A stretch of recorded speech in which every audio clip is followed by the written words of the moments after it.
Bapak dan Ibu, salam sehat untuk kita semua. Materi kali ini adalah bagian yang keempat dengan topik mendesain proyek penguatan profil pelajar Pancasila. Mari kita lihat langkah-langkah sebelumnya, yaitu memahami proyek penguatan profil pelajar Pancasila, menyiapkan ekosistem satuan pendidikan, mendesain proyek P3 profil pelajar Pancasila, dan sekarang kita akan membahas tentang mengelola proyek. Ini merupakan langkah yang keempat. Mengelola proyek itu meliputi mengawali kegiatan proyek, kemudian mengoptimalkan pelaksanaan proyek, selanjutnya menutup proyek P3. Dan yang tidak kalah penting adalah mengoptimalkan keterlibatan mitra. Keempat bagian ini kita akan bahas satu persatu. Yang pertama, mengawali kegiatan proyek. Tujuan dari proses ini adalah untuk merencanakan agar proyek dapat berjalan dengan lancar, kemudian melibatkan peserta didik secara optimal. Ini adalah tujuan dari Merdeka Belajar. Peserta didik adalah sebagai subjek belajar dan pendidik adalah sebagai fasilitator. Nah, bagaimana caranya? Strateginya adalah menyiapkan pertanyaan pemantik. Ya, ini sangat penting sekali untuk didalami oleh pendidik. Pertanyaan yang memancing ketertarikan dan rasa ingin tahu peserta didik. Mendorong peserta didik untuk mengeksplorasi lebih lanjut. Dan mendorong peserta didik untuk melakukan proses inquiry untuk menjawabnya. Ya, pertanyaan ini berupa pertanyaan terbuka, namun jawabannya tidak ada dalam buku teks atau di internet. Ya, bagaimana bentuk pertanyaan pemantik tersebut? Nah, ini contohnya. Untuk tema proyek perubahan iklim dengan topik pengolahan sampah, maka pertanyaan pemantiknya adalah, apakah kamu tahu setiap sampah yang kita produksi sehari-hari berakhir di mana? Nah, ini adalah merupakan pertanyaan terbuka yang dapat dijawab oleh peserta didik. Jawabannya tidak ada dalam buku teks, karena ini merupakan pertanyaan aktualisasi dalam lingkungan sehari-hari. Dan ini juga tidak ada di internet karena akan berbeda-beda. Ya. Untuk tema proyek kearifan lokal dengan topik pelestarian kearifan lokal, pertanyaan pemantiknya adalah, menurutmu apakah kearifan lokal daerah masih perlu dipertahankan di tengah perkembangan dunia yang sudah semakin maju dan modern? Nah, ini akan memantik atau memicu rasa ingin tahu atau merasa ingin memberikan pertanyaan lanjutan dari peserta didik. Kita akan lihat strategi yang kedua. Mulai dengan permasalahan autentik. Nah, seperti apa permasalahan autentik itu? Yaitu permasalahan nyata yang dialami oleh peserta didik dalam kehidupan sehari-hari. Jadi, strategi ini perlu digali oleh pendidik agar materi pembelajaran mereka teraktualisasi dengan baik. Nah, pendidik dapat memaparkan melalui media, bisa dalam bentuk video, gambar, dan sebagainya, mengundang narasumber, bahkan mengajak langsung ke lapangan.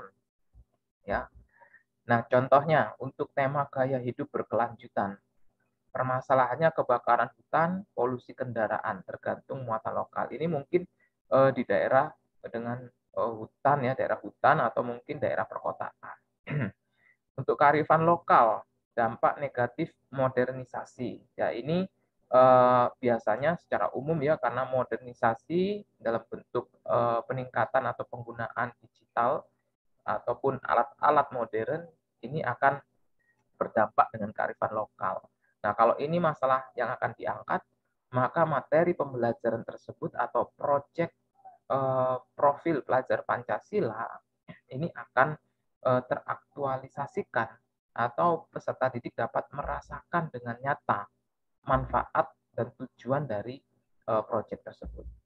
Jadi rumusannya, pertanyaan pemantik ditambah dengan permasalahan autentik ini akan menjadi rangsangan belajar atau rangsangan untuk menyelesaikan proyek.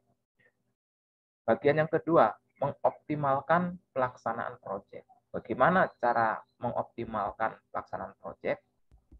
Kita dapat melihat di sini, terus menjadi tujuan kita adalah mendorong keterlibatan belajar peserta didik, menyediakan ruang dan kesempatan untuk peserta didik agar berkembang, kemudian membudidayakan nilai kerja yang positif. Nah, seperti apa? Kita akan lihat satu persatu. Yang pertama, mendorong keterlibatan belajar peserta didik sebagai bentuk filosofi merdeka belajar. Nah, pertama adalah pendidik membangun ikatan bonding dengan peserta didik. Ikatan bonding yang terbangun dengan baik akan dapat memaksimalkan proses belajar dan juga penyelesaian proyek. Ya, kita harus merasa sebagai fasilitator atau teman belajar untuk peserta didik. Pendidik yang memahami keadaan peserta didik akan menemukan cara yang efektif agar peserta didik berpartisipasi secara aktif dalam melaksanakan proyek. Ya, peserta didik yang memiliki ikatan yang kuat dengan pendidik akan memiliki ikatan yang kuat dengan proses belajarnya. Jadi ikatan bonding dengan peserta didik ini sangat penting sekali. Yang dapat kita renungkan adalah pendidik adalah fasilitator dan juga adalah teman belajar. Ya, kalau namanya adalah teman belajar berarti kita setara dengan peserta didik. Kita dapat duduk bersama, kita dapat ngobrol bersama, ke lapangan bersama, dan melakukan kegiatan bersama-sama. Kedua, memberikan tantangan secara bertahap. Kita tahu bahwa proyek itu akan berjalan dengan waktu yang lama. Oleh sebab itu, pendidik dapat memecah tahapan belajar sesuai dengan tingkatan kemampuan peserta didik. Dan peserta didik didorong untuk mencapai keberhasilan-keberhasilan kecil. Ya, jika keberhasilan kecil tersebut dapat dicapai, maka ini akan memotivasi peserta didik untuk terus mengembangkan dan meningkatkan diri. Pendidik memberikan pembelajaran secara bertahap dan terus memandu proses belajar peserta didik. Berikutnya, bagaimana memelihara rasa ingin tahu. Nah, ini juga merupakan hal yang penting karena rasa ingin tahu adalah bahan bakar utama bagi peserta didik dalam proses belajar. Pendidik memberikan pemahaman akan tujuan dan makna belajar, serta alasan mengapa topik tersebut harus dipelajari. Oleh sebab itu, rasa ingin tahu dengan kontekstualisasi ini akan menjadikan motivasi yang sangat baik bagi peserta didik untuk belajar. Pendidik selalu mengasah kemampuan bertanya peserta didik. Yang keempat, melakukan refleksi secara berkala. Nah, bagaimana dapat kita lakukan? Refleksi merupakan kegiatan penutup. Walaupun refleksi dapat dilakukan selama proses pembelajaran, tetapi refleksi tujuannya adalah untuk memberikan kesempatan kepada peserta didik dalam memberikan umpan balik atas apa yang telah dipelajari. Refleksi juga bertujuan untuk menggali pemahaman dan permasalahan yang dialami peserta didik. Di sini, pendidik memberikan ruang dan kesempatan agar peserta didik ini dapat mengungkapkan hambatan permasalahannya. Refleksi di sini dapat dilakukan dengan dialog tertulis dalam bentuk individu maupun kelompok. Nah, pada proses refleksi ini, pendidik dapat memberikan saran untuk perbaikan proses belajar. Proses ini bukan proses penilaian atau evaluasi, bukan juga proses untuk mencari-cari kesalahan. Ini adalah proses memperbaiki kegiatan belajar dan merencanakan kegiatan belajar selanjutnya. Strategi yang kedua, menyediakan ruang dan kesempatan untuk berkembang. Nah, perlu diketahui bahwa kegiatan proyek dapat berlangsung cukup panjang. Peserta didik memiliki kemampuan dasar yang berbeda-beda, kemudian peserta didik berkembang secara bertahap sesuai dengan kemampuan dan tahapan belajarnya. Pendidik dan peserta didik dapat menentukan strategi belajar secara bersama-sama. Nah, ini sangat asik sekali saat pendidik dan peserta didik menentukan metode, strategi secara bersama-sama. Nah, bagaimana cara melakukan dialog yang interaktif? Ya, dialog yang interaktif dengan memberikan suara dan menentukan pilihan. Cara melakukannya adalah memberikan kesempatan kepada peserta didik untuk dapat ikut terlibat dalam mengembangkan aktivitas proyek serta menentukan target dan produk yang ingin dicapai. Pendidik dapat memberikan opsi-opsi produk yang akan dihasilkan dan peserta didik dapat berdialog untuk memilih opsi-opsi produk tersebut. Jadi produk yang akan dihasilkan, proses yang akan dipilih itu dapat bervariasi sesuai dengan kemampuan dan juga minat dari peserta didik. Tentunya ini akan menjadi sebuah pembelajaran yang sangat menyenangkan, menjadikan sebuah proyek yang sangat menyenangkan bagi peserta didik. Strategi yang ketiga adalah membudidayakan nilai kerja yang positif. Ya, pendidik dapat memupuk budaya positif di lingkungan satuan pendidikan. Budaya positif yang dapat kami tekankan di sini adalah ada kalanya peserta didik melakukan kesalahan yang tidak disengaja dalam proses belajar ataupun proses menyelesaikan proyek. Dan kesalahan yang tidak disengaja itu hendaknya ditanamkan kepada pendidik dalam pikiran, dalam hati nurani pendidik bahwa itu adalah sesuatu yang wajar. Ya, dengan ini peserta didik akan termotivasi untuk mencoba lagi. Ya, setelah memahami bahwa kesalahan yang tidak disengaja itu adalah suatu hal yang wajar dan pendidik memberikan saran perbaikan, maka peserta didik dapat termotivasi untuk mencoba dan mencoba hingga berhasil. Membangun budaya bukanlah hal yang instan, tetapi ini memerlukan konsistensi dan juga komitmen. Ya.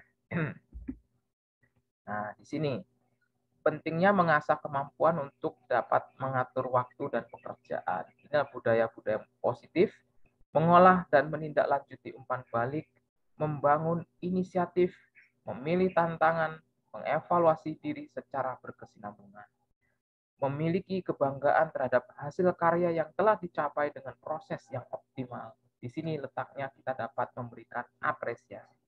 Memahami jika tidak ada satu cara kerja atau jawaban benar dalam mengerjakan proyek dan meyakini jika proses belajar tidak kalah penting dari produk atau hasil akhir yang mungkin dicapai. Ini adalah budaya-budaya positif yang perlu ditumbuhkan dan dikembangkan. Berani melakukan kesalahan dan belajar dari kesalahan tersebut. Ya, sekali lagi kita dorong peserta didik untuk mencoba, berani untuk melakukan kesalahan, berani untuk uji coba dan perbaikan dari kesalahan tersebut. Nah, bagian yang ketiga adalah menutup rangkaian kegiatan proyek. Ini merupakan kegiatan yang tidak kalah penting dalam suatu proyek dan kegiatan ini juga menjadi jembatan motivasi ke topik atau proyek selanjutnya. Ada dua cara. Yang pertama, ini adalah cara atau kegiatan yaitu perayaan belajar. Ya, dari hasil yang telah didapatkan oleh peserta didik dapat ditampilkan, baik itu prosesnya atau produknya. Dan ini dapat melibatkan pendidik, staf, orang tua, bahkan kalangan dari luar sekolah untuk memberikan apresiasi. Ya, kegiatan ini dapat berupa pameran atau demonstrasi. Perayaan belajar ini bukanlah evaluasi atau penilaian. Ya, ini merupakan kegiatan apresiasi dan ini dapat dilakukan dengan penuh sukacita.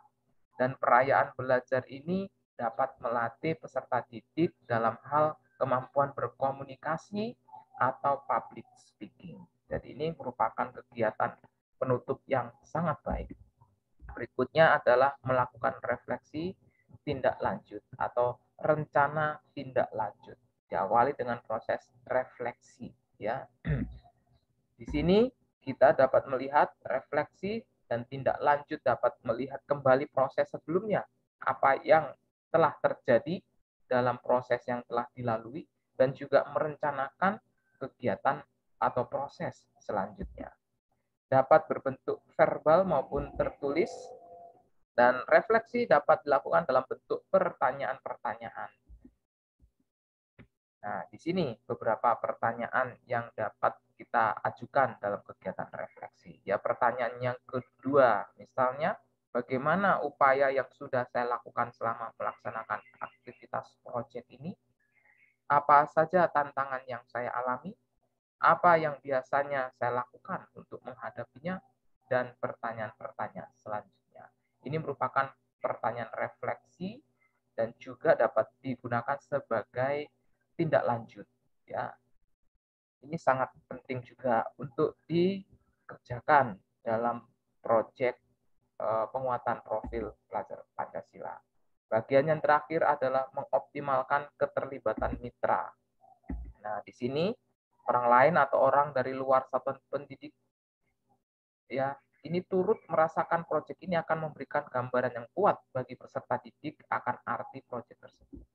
Ya, melalui keterlibatan mitra, maka peserta didik akan terdorong untuk bertanya dan mencari tahu akan apa yang mereka inginkan. Orang lain atau orang dari luar satuan pendidikan ini dapat juga kita optimalkan orang tua, mitra yang lainnya, sehingga kegiatan belajar atau topik proyek tersebut dapat dirasakan dengan nyata oleh peserta didik.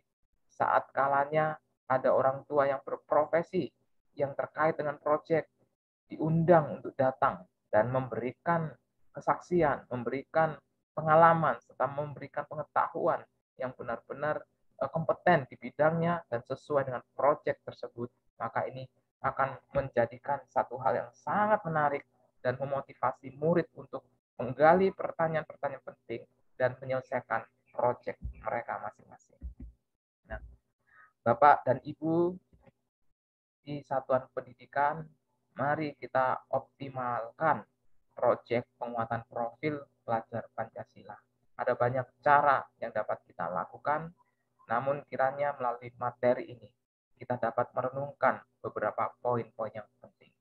Selamat dalam merencanakan proyek penguatan profil pelajar Pancasila dan semangat juga bagi murid-murid yang akan melakukan proyek tersebut. Semoga profil pelajar Pancasila dapat bertumbuh di hati peserta didik dan juga